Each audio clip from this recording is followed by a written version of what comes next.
I caught her red-handed. The HOA president, squatting in my late grandma's mountain cabin like it was hers. I drive up the snowy private road and Brenda Hutchcraft opens my door in a fluffy bathrobe, Starbucks in hand. The same Karen who fines families $500 for wrong mailbox colors. She snaps, "You're trespassing! Get out, or I call the sheriff!" Her boyfriend's boots by the fireplace, designer luggage in the living room, makeup scattered on grandma's vanity. She's lived rent-free in my inheritance for months, while charging me HOA fees. The audacity was breathtaking. She blocks my doorway, smirking like she owns the place. But Brenda made one fatal mistake. This cabin sits at the end of a one-lane mountain road with only one way out. And I control that exit. What would you do? Drop your craziest HOA horror story below and tell me where you're watching from. Let me back up and tell you how this nightmare started. My name's Jake Riverside, and 3 months ago I inherited my grandmother Ethel's A-frame cabin in Pine Ridge Mountains. Grandma was tougher than a $2 steak, survived the Depression, raised 5 kids alone, and built this place with her own hands back when women weren't supposed to know which end of a hammer to hold. The cabin sits on 3 acres with creek access worth about $380,000. My plan was simple. Fix it up as a weekend retreat, maybe rent it out for extra cash after my ex-wife took half my electrical contracting business in the divorce. But first, I had to deal with the HOA from hell. Pine Ridge Community Association covers 40 properties scattered across the mountain. Most residents are decent folks, retirees who just want to feed deer and complain about the weather. Monthly dues are reasonable at $150 for road maintenance and snow plowing. Then there's Brenda Hutchcraft. Picture the worst Karen you've ever met, give her a real estate license and 8 years of unchecked power. That's Brenda. She's 45, married to Derek, who works for county planning. Talk about a power couple made in bureaucratic heaven. This woman turned HOA violations into performance art. Poor Mrs. Patterson got slapped with a $500 fine because her mailbox was hunter green instead of regulation forest green. Apparently Brenda carries paint chips around like some kind of color-coordinating serial killer. The Johnsons fined $750 for parking their RV in their own driveway for 3 days. Brenda claimed it lowered property values and attracted transients. It was a brand new $80,000 Winnebago, not some rusted-out meth lab on wheels. But her masterpiece was threatening the elderly Kowalskis with a lawsuit because their grass was half an inch too long. Mr. Kowalski was recovering from heart surgery, and Brenda actually showed up with a ruler to measure their lawn while the poor man was still on oxygen. The smell of her expensive perfume mixed with legal threats hung over our community like toxic fog. But targeting retirees was apparently getting boring, because she locked on to me the moment Grandma's obituary hit the paper. It started with a letter demanding $400 in inheritance transfer fees, a made-up charge that doesn't exist in our covenants. Then came notices about deferred maintenance violations on a property that was maintained better than the White House lawn. Each letter arrived with the distinctive sound of certified mail thudding against my door like legal grenades. The threats escalated: liens, foreclosure, court action, standard bully playbook. I figured it was just power trip nonsense. Pay the bogus fees, survive her tantrum, move on. I was drowning in divorce paperwork and trying to keep my business afloat. Didn't have energy for HOA drama. That was my first mistake. The second red flag came when neighbors started asking weird questions. Heard you're having money problems? Brenda mentioned the inheritance is tied up in court. She said there might be tax issues. Tax issues? The property taxes were current, probate cleared smoothly.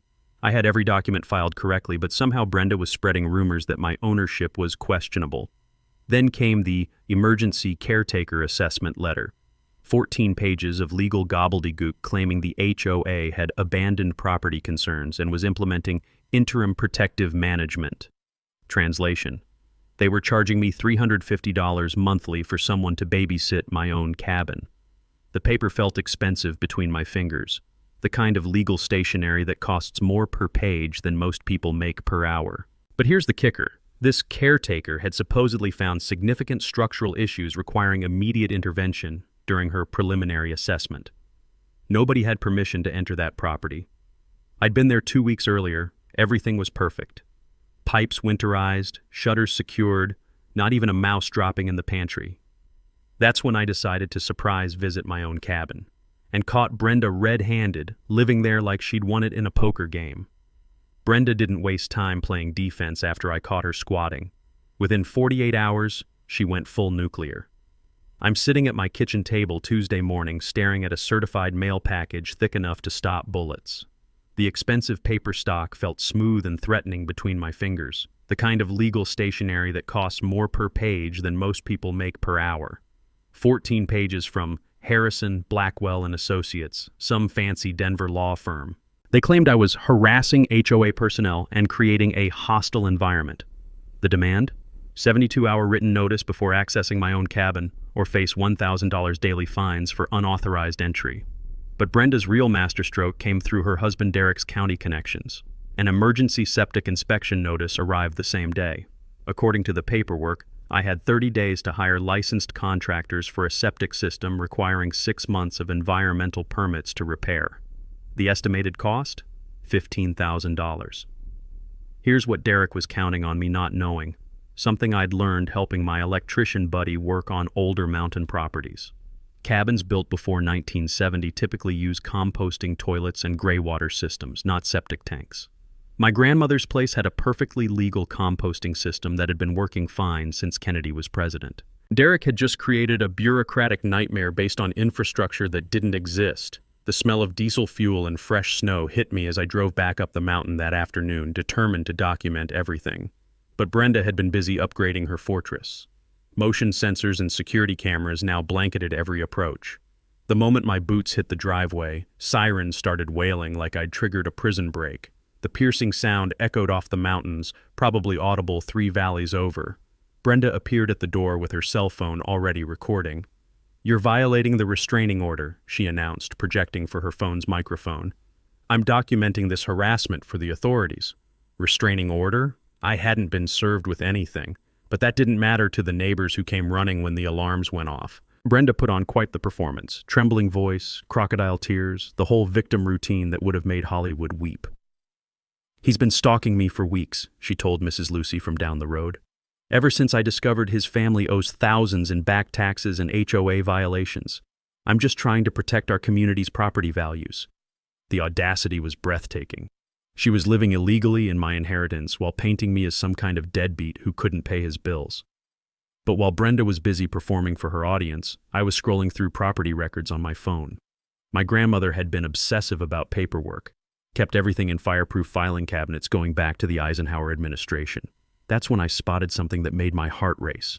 The original 1962 easement agreement. I'd seen it before in Grandma's papers, but never understood its significance. She'd negotiated perpetual easement rights with exclusive maintenance authority when she bought the lot. My electrician training had taught me enough about property law to recognize what this meant. When you own land accessed by a private road crossing other properties, somebody has to control that road legally. In most cases, it's shared access. But Grandma had been smart. She'd secured exclusive control. I didn't just own the cabin. I controlled who could use the road to reach it. The realization hit like a lightning strike. Brenda had trapped herself on property that could only be reached by a road I had legal authority to close for maintenance, repairs, or safety reasons. Colorado law was crystal clear on this. Easement holders could restrict access for legitimate infrastructure work, but I kept this discovery locked away like a loaded weapon. Instead, I played the confused, frustrated property owner, apologized to the neighbors for disturbing the peace, let Brenda think her legal intimidation and victim performance were working, drove away from my own property like some kind of defeated trespasser. That night, sleep was impossible. The sound of those sirens kept echoing in my head, mixed with the crunch of snow under my retreating footsteps. She'd turned reality completely upside down, made herself the victim and me the villain. Brenda was using her husband's government position to create fake violations, hiring expensive lawyers to threaten me with my own money, convincing half the neighborhood that I was the problem while she lived rent-free in my family's cabin like some kind of entitled mountain queen. But she had no idea she'd just handed me the ultimate trump card. That winding mountain road she was using to access her illegal vacation rental was about to become her prison. The taste of incoming justice was already sweeter than my grandmother's famous apple pie recipe. Brenda's next move proved she was willing to destroy me financially to protect her mountain paradise. The lien notice arrived on a Friday, because nothing ruins your weekend quite like discovering someone's trying to steal your property through legal theft. The crisp legal paper felt expensive between my fingers, the kind of stationery that screams, "We have better lawyers than you." $8,600 in accumulated HOA fees, late penalties, and emergency assessments. The breakdown was pure fiction. Backdated lawn violations from when the property was empty during probate. Snow removal charges for a driveway nobody was using.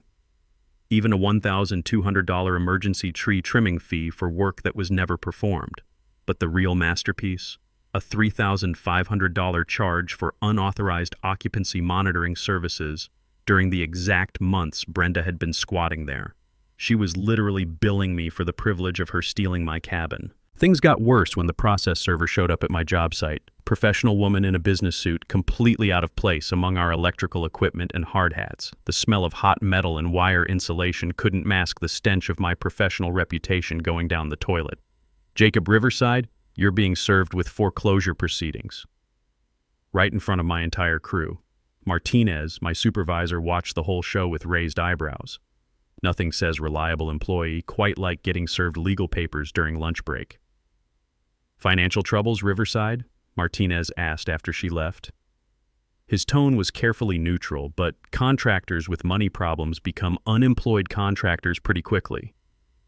That weekend, I turned into a forensic accountant, digging through HOA records my lawyer had subpoenaed. What I found made my coffee taste like battery acid. Brenda had been systematically robbing the community for years. Her brother-in-law's Pine Ridge Landscaping charged $15,000 for maintaining hiking trails that existed only on paper. Phantom snow removal bills totaling $22,000 over 3 winters. Apparently, we had the most expensive snow in Colorado history. The pattern was clear once you knew what to look for. Every inflated invoice had Brenda's fingerprints on it. Every mysterious contractor was somehow related to her family tree. She'd stolen at least $67,000 from neighbors who trusted her to manage their dues responsibly. But the real gut punch came when I discovered why she was so desperate to keep my cabin. Her own house was 3 months behind on mortgage payments. The real estate downturn had killed her income, and she owed $14,000 in back payments. My grandmother's cabin wasn't just her illegal vacation rental, it was her financial life preserver. She'd been living rent-free in my inheritance while secretly renting out her actual home on Airbnb. Pure genius if you enjoy fraud. Then I found the estate sale receipts, and my vision went red. Brenda had sold my grandmother's belongings to strangers. Antique furniture that survived the Depression. Hand-sewn quilts that took months to complete. Even family photographs in their original frames, pictures of my grandfather in his army uniform. My grandmother's graduation from nursing school. 60 years of family history sold for $1,800 in pocket change. The restraining order arrived that Sunday, delivered by a sheriff's deputy who looked genuinely uncomfortable. "Mr. Riverside, you're prohibited from approaching Brenda Hutchcraft or the property at 847 Pine Ridge Road." My own address. She'd gotten a court order banning me from my own inheritance. "For what it's worth," the deputy said with an apologetic shrug, "this is the weirdest property dispute I've seen in 20 years. But Brenda's legal genius backfired spectacularly during the court hearing. When the judge asked for her current address, she confidently stated my cabin's location, the same property she needed protection from me visiting. His Honor's confusion was beautiful to watch. "Ms. Hutchcraft, you're requesting a restraining order to protect you from someone approaching property where you currently live, property that he claims to own legally?" My attorney slid the deed across the bench. Clear title, proper inheritance, everything bulletproof. The judge's gavel came down like thunder. "Restraining order dismissed. Ms. Hutchcraft, you will vacate this property immediately." Victory should have tasted sweet. Instead, as we left the courthouse, Brenda leaned close enough that I could smell her desperation mixing with expensive perfume. "This isn't over," she whispered, her voice carrying a promise that made my skin crawl. "You have no idea what I'm capable of." Sitting in my truck afterward, engine running against the December cold, I realized something important. Brenda wasn't just a petty tyrant anymore. She was cornered. Court ordered to leave, financial crimes exposed, her illegal scheme unraveling. Desperate people do desperate things. And I was about to discover exactly how dangerous a desperate HOA president could become.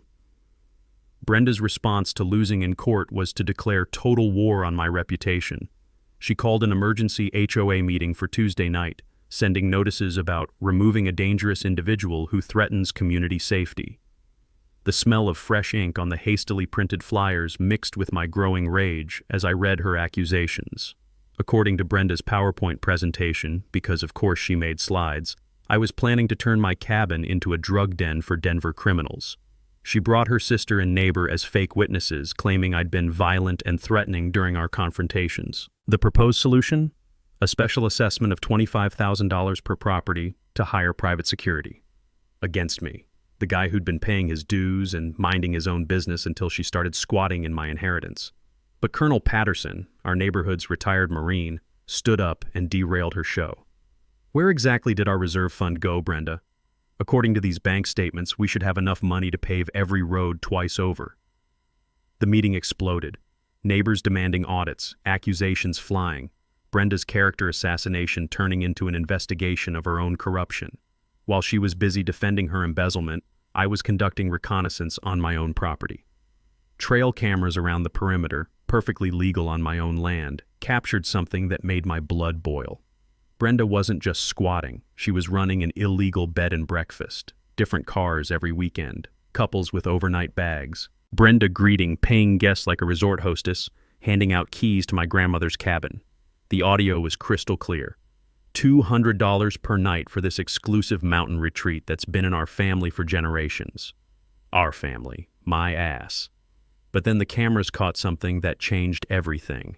Thursday night, 2 a.m., infrared footage showed Brenda sneaking behind the cabin with a metal lockbox, constantly looking over her shoulder. She spent 20 minutes digging near the old fire pit, burying something under pine needles and rocks. Friday morning, I hiked up with a metal detector. The box contained $12,000 in cash and the official HOA checkbook. Stolen funds she couldn't deposit without triggering fraud investigations. She'd literally buried the evidence in my backyard. That's when I realized something that sent chills down my spine. Brenda wasn't just stealing money and squatting in my cabin. She was systematically destroying evidence and preparing to disappear. The illegal rental income, the buried cash, the social media smear campaign, it was all covering her escape plan. Her Facebook group, Pine Ridge Safety Alert, had photos of my truck, my license plate, even surveillance pictures of me taken without permission. Daily posts about my stalking behavior and threats against leadership. Her sister posting fake stories about me peering into windows. But the mini twist that nearly gave me a heart attack came in her latest post. Update. Dangerous individual has escalated threats, considering relocation for family safety. Pray for us during this difficult time. Relocation. She was planning to flee before the criminal investigation caught up to her. Then her phone rang. I could hear it through my trail camera audio. Her conversation with someone she called Rick made my stomach drop. The property should sell for at least $300,000, she said, pacing behind my cabin. I've already got a cash buyer lined up from California. He thinks he's buying from the original owner's estate. She was planning to forge documents and sell my inheritance to some unsuspecting buyer, the ultimate theft, steal the property, sell it to a stranger, disappear with the money. The taste of copper flooded my mouth as the full scope of her plan became clear. This wasn't petty HOA corruption anymore. This was federal real estate fraud, identity theft, and conspiracy. She was about to steal my family's legacy and vanish with enough money to start over somewhere else. That's when the local news reporter called me back. Mr. Riverside, we've been investigating HOA corruption across Colorado. Your case isn't unique, but it might be the most extensive fraud we've documented. Would you be willing to go on camera? The scent of opportunity mixed with mountain pine as I realized Brenda had finally made her fatal mistake. She'd documented everything herself. The illegal rental operation, the social media lies, even her conversation about selling stolen property. But she had no idea I was recording it all. And she definitely didn't know about that 1962 easement agreement sitting in my grandmother's filing cabinet, the document that gave me control over the only road off this mountain. Winter was coming. The first major snowfall would make that winding mountain road treacherous, maybe even impassable without proper maintenance.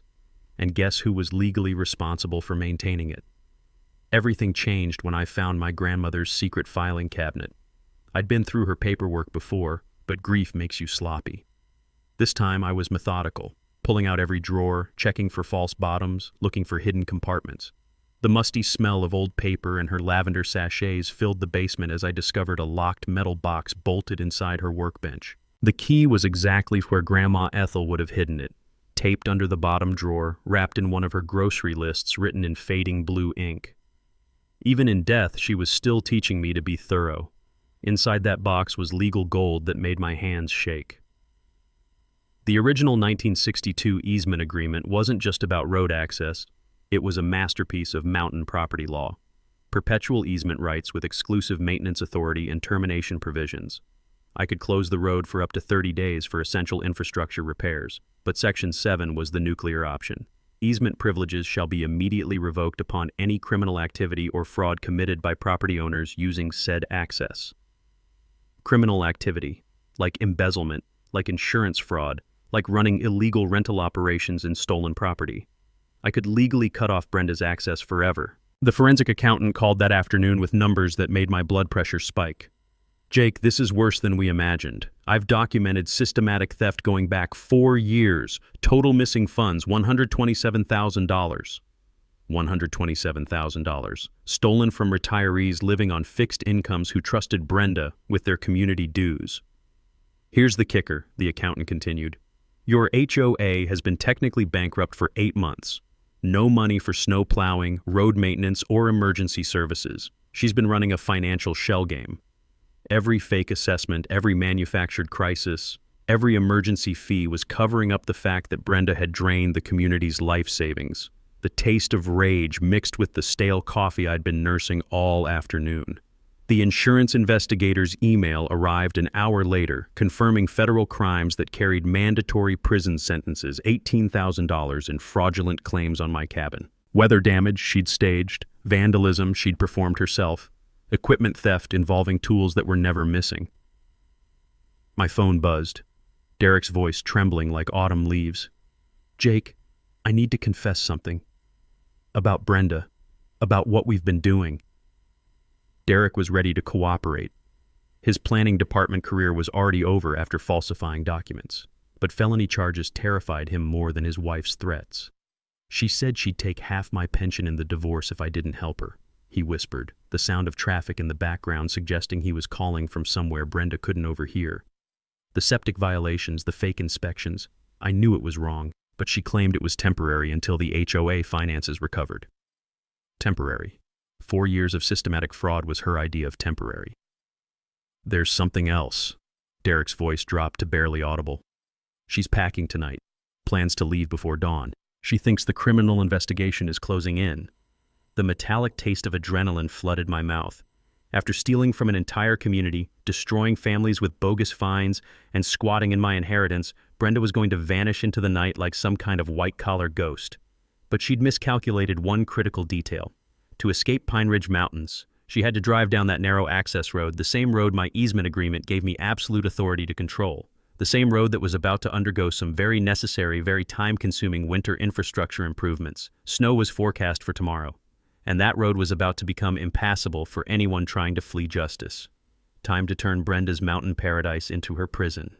I spent Tuesday night researching legitimate road maintenance requirements, cross-referencing Colorado Department of Transportation guidelines with my easement rights. The beauty of having an electrician's background. I understood infrastructure, permits, and most importantly, how long real construction projects actually take. The creek crossing had been bothering me for months anyway. The old corrugated metal culvert my grandmother installed in the 1970s was partially collapsed, creating drainage issues that would only get worse with spring snowmelt. A legitimate repair that happened to require completely blocking vehicle access. Perfect cover for what I had planned. Wednesday morning, I called Rocky Mountain Excavation. I need a crew to replace a box culvert under a private road. When's your earliest availability? We could start Monday if you've got your permits lined up, the foreman said. But that's a big job, probably 10 days minimum once we start digging. Road will be completely impassable during construction. 10 days, more than enough time for law enforcement to catch up with Brenda's crimes. My attorney helped navigate the legal notification requirements. Colorado law demanded 72 hours written notice to all affected property owners before road closure. I hand-delivered certified letters to every cabin on the mountain explaining the emergency culvert replacement due to imminent structural failure. Technically true. The culvert really was failing, just not as immediately as my timeline suggested. The supply logistics took careful coordination. I ordered concrete box culvert sections from Denver, heavy machinery required for installation, no way to fake it with smaller equipment. The 40-foot sections would need crane trucks to position properly, guaranteeing complete road blockage during the process. Colonel Patterson stopped by Thursday evening while I was reviewing construction plans. The smell of his pipe tobacco mixed with mountain air as he studied my paperwork on the tailgate of my truck. "This is legitimate work," he said, nodding approvingly. "Been telling the HOA for years that culvert needed attention. Brenda always claimed there wasn't money in the budget, because she'd stolen the budget, but I kept that observation to myself." "You know what you're doing here, son?" Patterson asked, his marine instincts reading between the lines. "Fixing a drainage problem before it becomes a safety hazard," I replied truthfully. "Can't have the only access road washing out during spring floods." Patterson smiled. "Good thing you're being proactive. Hate to see anyone get trapped up here when that culvert finally fails." Friday afternoon, I visited every neighbor personally to explain the construction timeline. Mrs. Lucy offered to coordinate with other residents about carpooling to town for groceries before the road closure.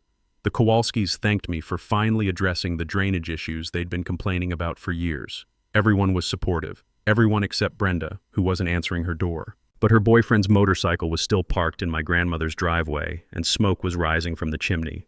They were definitely still there, probably planning their escape for the weekend. Saturday morning brought the final pieces into place. The concrete delivery trucks arrived at 6 a.m., requiring coordination with utility companies to mark underground lines.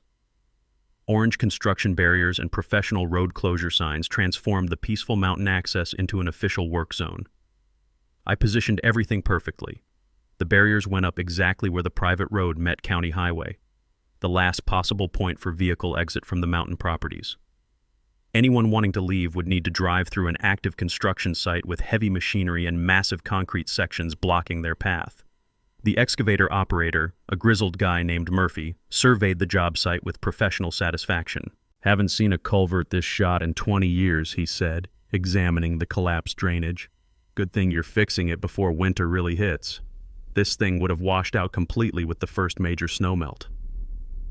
Murphy's crew began work immediately, digging the 8-foot deep, 12-foot wide trench required for the new culvert installation. The sound of heavy machinery echoed off the mountains, announcing to everyone within miles that serious construction was underway. By Sunday afternoon, the road was completely impassable. A gaping chasm where the crossing used to be, surrounded by concrete sections, construction equipment, and safety barriers that would take days to navigate even on foot. The weather forecast called for snow Monday night, the first major storm of the season. Perfect timing for anyone who might be thinking about hiking out through the mountains to avoid the construction zone. I spent Sunday evening in my truck, parked where I could monitor the work site and watch for any activity from my cabin. The taste of anticipation mixed with hot coffee from my thermos as I waited for Brenda to realize her situation. She'd been stealing from the community for years, living illegally in my inheritance, planning to sell my property to unsuspecting buyers. But now she was trapped on a mountain with no way out except through me. Justice was about to be served at 8,000 feet above sea level. Brenda's desperation peaked when she realized the walls were closing in. Monday morning, I watched through binoculars as she emerged from my cabin, coffee mug in hand, probably planning another day of illegal vacation rental management. Then she saw the construction barriers. The mug hit the deck and shattered. From my observation post half a mile down the mountain, I could see her frantically waving at Murphy's excavation crew, pointing toward the gaping trench where the road used to be. The sound of her voice carried across the valley, shrill and panicked, but the heavy machinery drowned out her actual words. Murphy just shrugged and pointed to the posted work schedule. 10 days minimum, weather permitting. That's when Brenda's survival instincts kicked into overdrive. By Tuesday, she'd discovered my construction permits through Derek's remaining county connections and tried filing an emergency injunction to stop the work. The legal paperwork claimed the road closure would trap residents illegally and constituted false imprisonment. Judge Morrison dismissed her case in about 5 minutes. "Ms. Hutchcraft, Mr. Riverside holds clear easement rights to maintain this infrastructure. You're requesting the court prevent legitimate safety repairs on private property where you currently reside without permission?" The irony was beautiful. Brenda's illegal squatting made it impossible for her to claim legal resident status deserving protection. But Wednesday brought her most desperate gambit yet. I was reviewing construction progress when my phone rang. Unknown number, but I recognized her voice immediately. "Jake, we need to talk. I can make this worth your while." "Make what worth my while, Brenda?"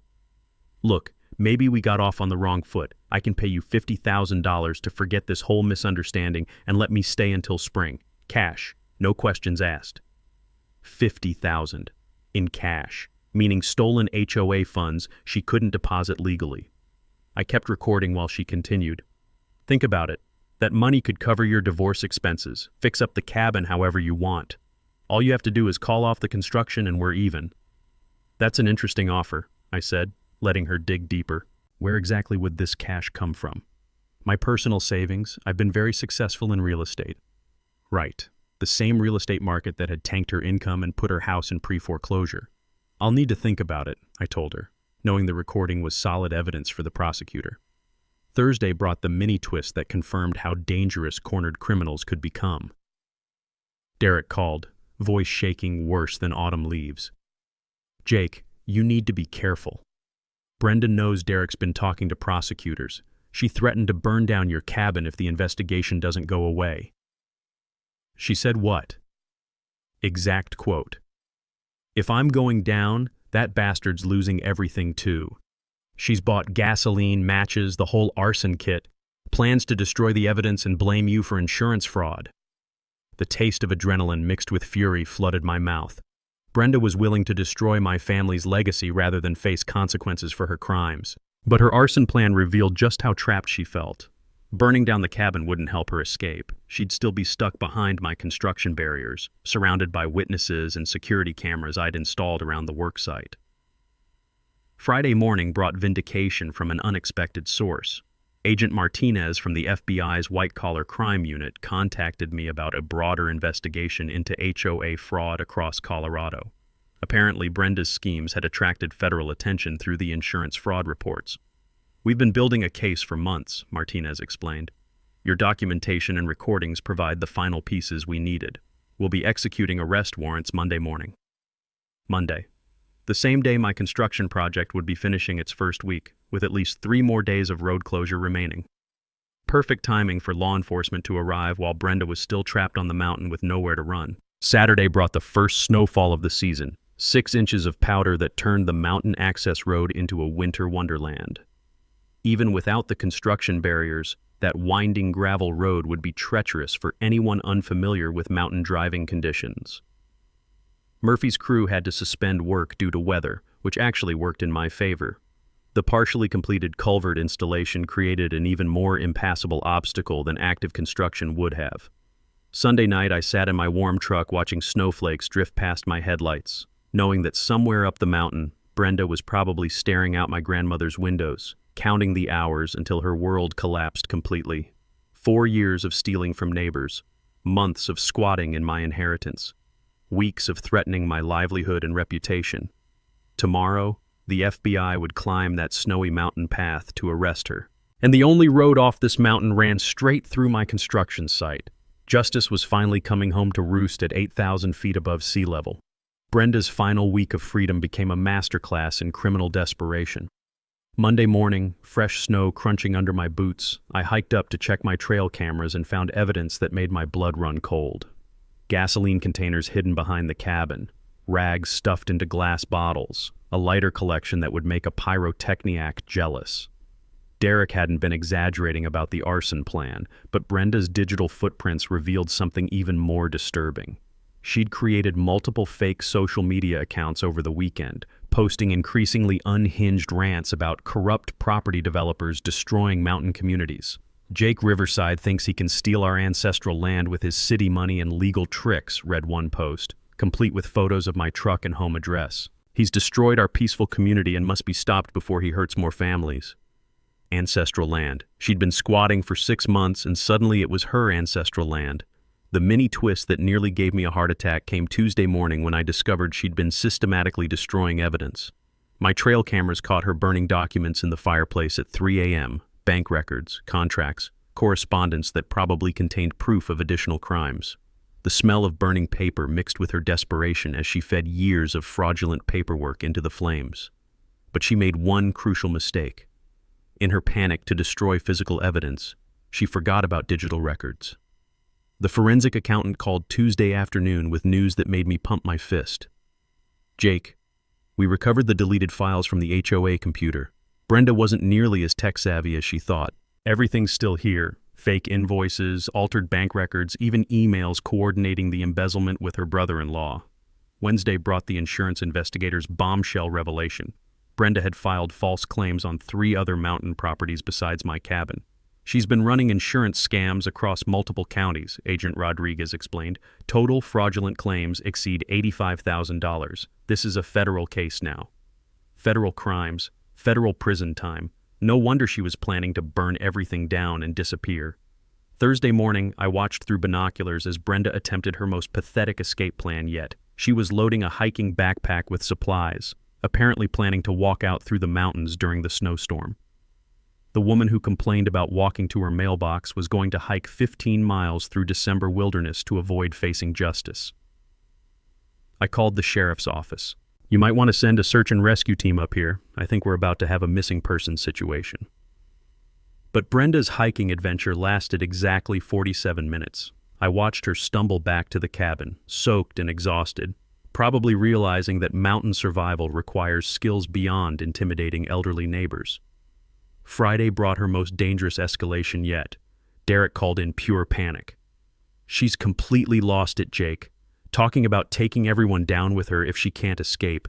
She knows the FBI is coming Monday. Someone at the county leaked the arrest warrant timeline." What exactly does taking everyone down mean? "She's threatening to claim you and the other neighbors were all part of a conspiracy to frame her. Says she'll testify that everyone knew about the embezzlement and stayed quiet for kickbacks. False testimony to federal investigators, witness tampering, obstruction of justice." Brenda was adding felonies like a collector gathering rare coins. But her most revealing moment came Friday evening when my trail cameras caught her phone conversation with someone she called Mom. "The whole thing was Jake's plan from the beginning," she lied, pacing behind my cabin in the snow. "He manipulated the HOA finances to make it look like I was stealing, then used his connections to frame me for insurance fraud. I'm the victim here. A successful businesswoman being destroyed by a vindictive property developer with deep pockets. Even facing federal prison, she couldn't admit responsibility. In her twisted reality, the woman who'd been stealing from retirees and squatting in my inheritance was somehow the victim of my elaborate conspiracy." Saturday brought the weather that sealed her fate. 8 inches of new snow overnight, with more forecast through Monday. Even if the construction barriers weren't blocking the road, those steep mountain switchbacks would be impassable without four-wheel drive and winter driving experience. Brenda was trapped more completely than if I'd built a prison around her. Sunday evening, I sat in my truck watching the final snowflakes fall, knowing that somewhere up that mountain, a desperate woman was spending her last night of freedom in my grandmother's cabin. 4 years of systematic theft from trusting neighbors, months of illegal occupation of my family property. Weeks of lies, threats, and manipulation aimed at destroying my reputation.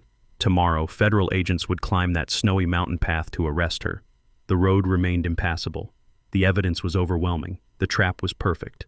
Justice was finally coming for Brenda Hutchcraft, delivered at 8,000 feet above sea level, with nowhere left to run. Monday morning, 7 a.m., showtime.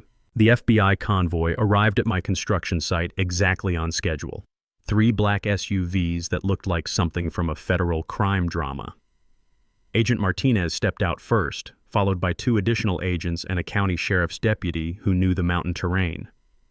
Murphy's excavation crew had gathered to watch the show, coffee steaming in the cold air as federal law enforcement prepared to hike up to arrest the woman who'd been terrorizing our community for years. "Roads still impassable for vehicles," I told Martinez, gesturing toward the gaping trench and construction barriers. "But there's a hiking trail that leads directly to the cabin, about a quarter mile through the snow." The Denver Post reporter arrived just as the agents were checking their equipment. Sarah Walsh had been covering the story for weeks, and she wasn't about to miss the climax. Her photographer started documenting everything: the federal agents, the construction site, the mountain backdrop that had become Brenda's prison. "This is incredible," Walsh whispered to me as we watched the arrest team prepare. 4 years of systematic fraud, embezzlement, insurance scams, and it all ends on a mountain where she trapped herself. By 8 a.m., neighbors had gathered at the construction barriers. Word travels fast in mountain communities, and everyone wanted to witness justice finally being served. Colonel Patterson stood with Mrs. Lucy and the Kowalskis, their faces showing a mixture of satisfaction and disbelief that their HOA nightmare was finally ending. The agents disappeared up the snowy trail at 8:15. We waited in tense silence, breath visible in the cold air, listening for any sounds from the cabin. Then we heard Brenda screaming, her voice carried across the valley like a banshee wail, echoing off the mountains with pure rage and desperation. "This is illegal! You can't arrest me! I'm the victim here! Jake Riverside orchestrated this whole thing!" Even from a quarter-mile away, her delusions were audible to everyone. 20 minutes later, the agents reappeared on the trail with Brenda in handcuffs. The sight was everything I'd hoped for, and more. The woman who'd spent years intimidating elderly neighbors and threatening families with bogus fines was now being led down a snowy mountain path by federal agents, her designer boots slipping on ice while she continued her victim routine. "You're all witnesses to this conspiracy," she shouted as they approached the construction barriers. "Jake Riverside and his corrupt friends are framing an innocent woman." Agent Martinez looked tired already. "Ma'am, you've been read your rights. I strongly suggest you remain silent until you speak with an attorney." But Brenda was just getting started. As the media cameras rolled, she launched into the performance of her criminal career. "I devoted 8 years of my life to serving this community. I protected property values, I maintained standards, and this is how you repay me, by believing lies from a vindictive property developer who wanted revenge."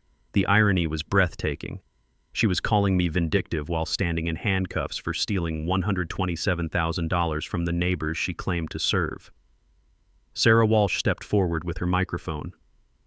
"Ms. Hutchcraft, federal investigators have documented systematic embezzlement, insurance fraud, and illegal property occupation. How do you respond to these charges?" That's when Brenda delivered the mic drop moment I'd been waiting for. "Those aren't crimes when you're protecting the community. Every assessment, every fee, every decision I made was for the greater good. If people were too stupid to understand my vision for maintaining property values, that's their problem, not mine." The words hung in the cold mountain air like toxic fog. She'd just confessed to everything on camera while claiming it was justified. Agent Martinez actually smiled as he helped her into the SUV. "Thank you for that statement, Ms. Hutchcraft. The prosecutors will find it very helpful." As the federal convoy drove away with their prisoner, Colonel Patterson approached me with a respectful nod.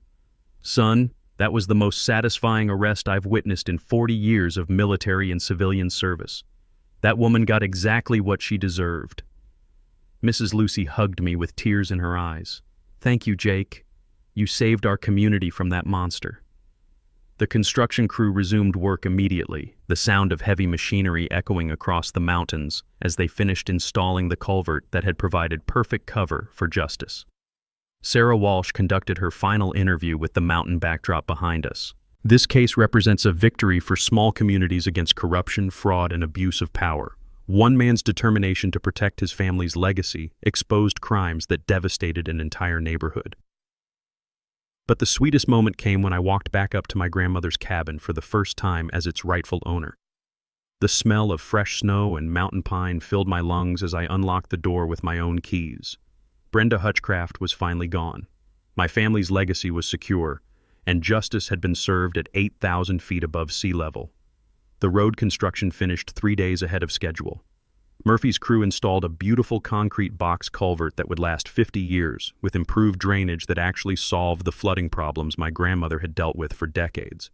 The upgraded access road became a source of pride for the entire mountain community. More importantly, Brenda's abandoned Toyota Highlander was finally towed away, removing the last physical reminder of her reign of terror from my property. The legal resolution came faster than anyone expected. Facing overwhelming evidence and her own recorded confessions, Brenda pleaded guilty to 12 federal felony counts: embezzlement, insurance fraud, mail fraud, conspiracy, and obstruction of justice. 4 years in federal prison, 5 years probation, full restitution of $127,000 plus penalties. The judge also issued a permanent restraining order prohibiting her from any HOA participation for life. Derek received 18 months for conspiracy and lost his county job permanently. His cooperation with prosecutors meant he avoided the harsher sentences his wife received, but his career in public service was over forever. The financial recovery exceeded everyone's expectations. Asset forfeiture proceedings seized Brenda's house, vehicles, and hidden accounts, recovering $89,000 for the HOA. Insurance settlements covered most of the remaining losses, meaning residents avoided the special assessments everyone had feared. But the real transformation was community-wide. Pine Ridge HOA membership voted unanimously for complete governance reform, term limits for all board positions, monthly financial transparency reports, professional management company oversight, independent audits every 2 years. Property values increased 15% within 6 months as word spread about our clean governance and beautiful mountain location. 3 families specifically relocated to Pine Ridge because they'd heard about our community's successful fight against corruption. Mrs. Lucy was elected as our new HOA president, bringing decades of nonprofit management experience and zero tolerance for financial shenanigans. Her first act was establishing the Transparency Committee with Colonel Patterson as chairman. For me personally, the healing process began immediately. I renovated my grandmother's cabin exactly as planned, creating a peaceful weekend retreat that honored her memory while serving my needs. The corner by the fireplace became a memorial space with her favorite chair, family photos, and the hand-sewn quilts I'd recovered from Brenda's illegal sale. The cabin also became the site of our first annual Pine Ridge Transparency Festival, a community celebration combining good food, live music, and workshops on HOA financial oversight. Sarah Walsh, the Denver Post reporter, served as our keynote speaker, discussing how residents can protect themselves from local corruption. But my proudest achievement was establishing the Ethel Riverside Scholarship, using recovered funds from Brenda's crimes. Every year, we award $5,000 scholarships to students studying public administration, criminal justice, or community planning. The scholarship recipients are required to attend our transparency workshops and help teach other communities about preventing HOA fraud. It's become a model program that the State Attorney General's office recommends to mountain communities across Colorado. The technical knowledge I gained during this fight proved invaluable for other families facing similar situations. Understanding easement law, HOA financial auditing, and insurance fraud detection helped me assist 3 other communities dealing with corrupt board members. Here's what I learned that might help you. HOA residents have legal rights to inspect financial records anytime during business hours. Look for inflated contractor bills, especially from board members' relatives or friends. Compare invoiced amounts to actual work performed. Report suspicious patterns to your state attorney general's fraud hotline immediately. 1 year later, Pine Ridge has become a model mountain community. Clean finances, transparent governance, and property values that reflect our beautiful location and honest management. My grandmother's cabin hosts family gatherings, quiet writing retreats, and the occasional rental guest who appreciates authentic mountain hospitality. The creek flows clear through our upgraded culvert, and the access road handles mountain weather better than ever. Most importantly, neighbors wave when they drive past. Children play outside without fear of HOA violations. Elderly residents enjoy their retirement without harassment from power-hungry tyrants.